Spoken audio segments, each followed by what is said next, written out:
आप लोग जो ये भारत माता की जय के नारे लगा रहे हैं, ये अच्छी बात है, पर आप ये भी जानते हैं कि इन नारों का मतलब क्या है? कौन है भारत माता?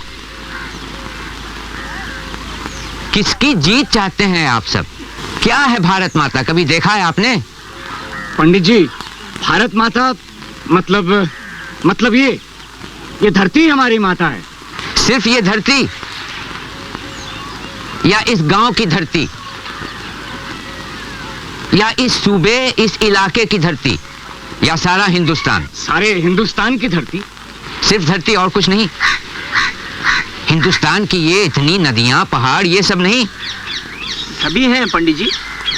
ये नदियां, ये पहाड़, जंगल और हमारे ये खेत जो हमें अनाज देते हैं।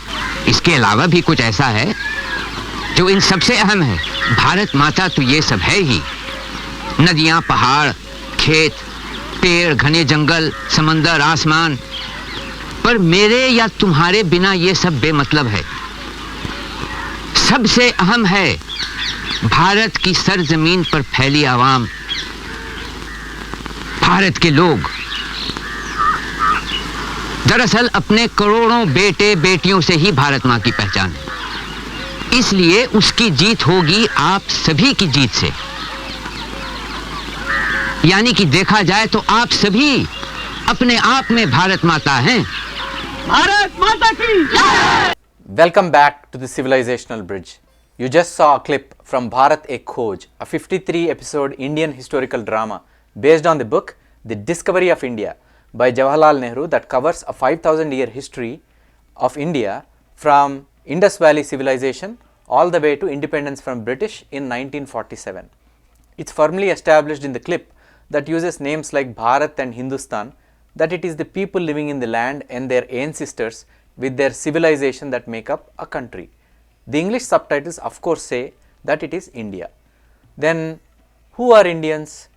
According to the US Bureau of Indian Affairs, there are 574 federally recognized Indian tribes in the United States alone. There are additional state recognized tribes and unrecognized tribes. When we expand the scope to include Canada, Mexico and other countries in the Americas, the number of indigenous tribes increases substantially. In the United States, some well-known Indian tribes include the Navajo, Cherokee, Sioux, Chippewa, Apache, Blackfeet, Iroquois and the Nez Perce. The Navajo constitute the largest federally recognized tribe, and the Navajo Nation has a reservation located in portions of Arizona, Utah and New Mexico, large geographical region. In Canada, the First Nations comprise various tribes like the Cree, Ojibwe and Mi'kmaq. In Central and South America, indigenous communities like the Maya in Mexico and Guatemala, the Aztecs in Mexico, the Quechua and Aymara in the Andean region and the Yanomami in the Amazon rainforest are prominent. Confused? What is he talking about? Well, we all know that the term Indian that was applied to describe the indigenous peoples of Americas is a historical misnomer that goes back to Christopher Columbus. When Columbus set sail in 1492, he was seeking a new maritime route to India. Believing he had arrived in the Indies, the islands to the south and southeast of India, he referred to the inhabitants as Indians. The name stuck and continued to be used by Europeans, and eventually it became widespread. Essentially, the term became a pseudonym for a native population that requires being civilized. Iyam visrushtiryata ababhuva yadiva dadhe yadivana yo asya jaksha parame vyomanso angam veda yadivana veda. Obviously, Europeans at that time considered themselves to be highly civilized. They were doing a favor for everybody. The sad thing is they brought disease to the shores of the Indies and wiped out a significant native population in the Americas. Ironically, the misnaming of Native Americans as Indians predates the naming of the Indian subcontinent as India by the British. At the same time, it is also true, Greeks called the subcontinent or the country as India. Megasthenes, who was a Greek scholar, visited the subcontinent around the 2nd century BC. He wrote a book called Indica and talked about a river called Indus. Essentially, the word came into being as a result of the mispronunciation of the word Sindhu. Sindhu in Sanskrit means river. Sindhu became Hindu. Hindu was again mispronounced as Indus or Indus, and then the name India came into being. But you can clearly see that none of the texts in the region, in the subcontinental region in India, up until 200 years ago, ever mentioned the name or used the name India. It was definitely a foreign name. It's important to note that the word was applied to Native Americans more than a century before the British East India Company began its operations in the Indian subcontinent, thereby establishing the term India in a modern sense. The British established the Indian National Congress in 1885, and to run the bureaucratic affairs, they established the British education system. In fact, most of India's constitutional framers, the great people who authored the constitution, the freedom fighters, were a product of that education system. As a result, the constitution says India, also known as Bharat, is a union of states. As I established, we did not call ourselves Indian until about 1885. It is an irrefutable fact.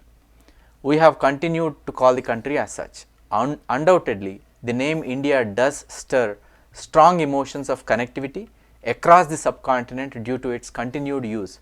Now, let us leave that aside and look at the other word, Bharat, and the story behind it. To be able to understand the name Bharat, one must go back to Rig Veda, the oldest composition known to mankind. Rig Veda is at least 5000 years old, and it is older than the Indian epics Ramayana or Mahabharata. I am going to say a few verses that are actually in the last hymn of Rig Veda. That is actually the last hymn of Rig Veda.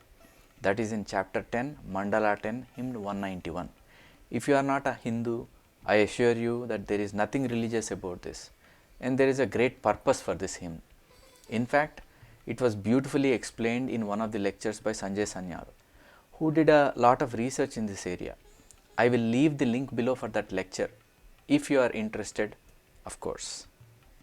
Samityubase vrushannagne vishwanyarya ilaspade samithyase sanova sunyabhara sam gachadhvam sam vadadhvam samvo manamsi janatam deva bhagam yatha purve sanjanana upasate samano mantra samite samani samanam mana sahachittamesham samanam mantram abhimantrayeva samanena vohavisha juhomi samaniva aku te samana hrudayani vaha samanamastu vo mano yathava susahasati. Bharat is not merely an alternative name for India. It carries significant historical, cultural and unifying connotations that are deeply embedded in the fabric of the subcontinent. The term is rooted in India's ancient scriptures, including texts like Mahabharata, which talks about the epic tale of Bharata dynasty. Most of us who come from the culture know that. But what I just read right now showcases one of the most remarkable aspects of this name and its connection to the Dasaragnya war, as mentioned in the Rig Veda. Unfortunately, many people, unless they are steeped into Vedas, don't know this great epic. It rightly should have a place as the first among the epics like Ramayana and Mahabharata. The Dasaragnya or the Battle of 10 Kings is about the Bharatas, led by their Trutsu king Sudasa, engaged in battle with 10 to 12 other kings. He defeated them all with the help of Vasistha. What is noteworthy is that after the conflict, the verses that I just read became a civilizational pact or accord between all these kingdoms. We hear bloodthirsty kings who wipe out every trace of an opposite civilization. But here, the Bharatas made the unthinkable. They made a pact with the groups they fought with and won. In this pact, they assured everyone that irrespective of your beliefs and affiliations, you will find a spot around the communal fire. This episode serves as a potent symbol of inclusion, tolerance, and unity, showing the ideal of the diversity of thought and belief. They all can coexist harmoniously. The invocation of this ancient Vedic event really amplifies the importance of renaming India as Bharat. The Dasaragna episode lends a multidimensional depth to the name. You can reflect on that country's historical roots, long-standing cultural ethos of inclusivity and unity in diversity. The name Bharat thereby provides a direct link to the land, its history, and its people. It offers an authentic representation of India's millennia-old culture, whose ancestors we all share. And it also talks about the historical values of pluralism and coexistence. By acknowledging episodes like Dasaragna and embracing the name Bharat, we have an opportunity to foster a unified national identity that goes beyond limitations of colonial naming conventions. The name is the essence of a civilization, celebrating its diversity as much as its unity. Adopting Bharat as the country's official name would serve as the step towards decolonizing the Indian psyche, uniting its people under a shared, empowering narrative, and promising to be inspiring and taking us to greater heights. I know it is not easy to let it go after having said the name for thousands of times. But remember the weight of history. If an alien shows up 2000 years later and asks, what does India mean? Because obviously they have to speak in English, right? That's what E.T. and all other alien movies tell us. We still have to tell the alien that India is a mispronunciation of a mispronunciation of a mispronunciation. On the contrary, if you have Bharat as a name in every language including English, think of the glorious story we can tell of inclusion.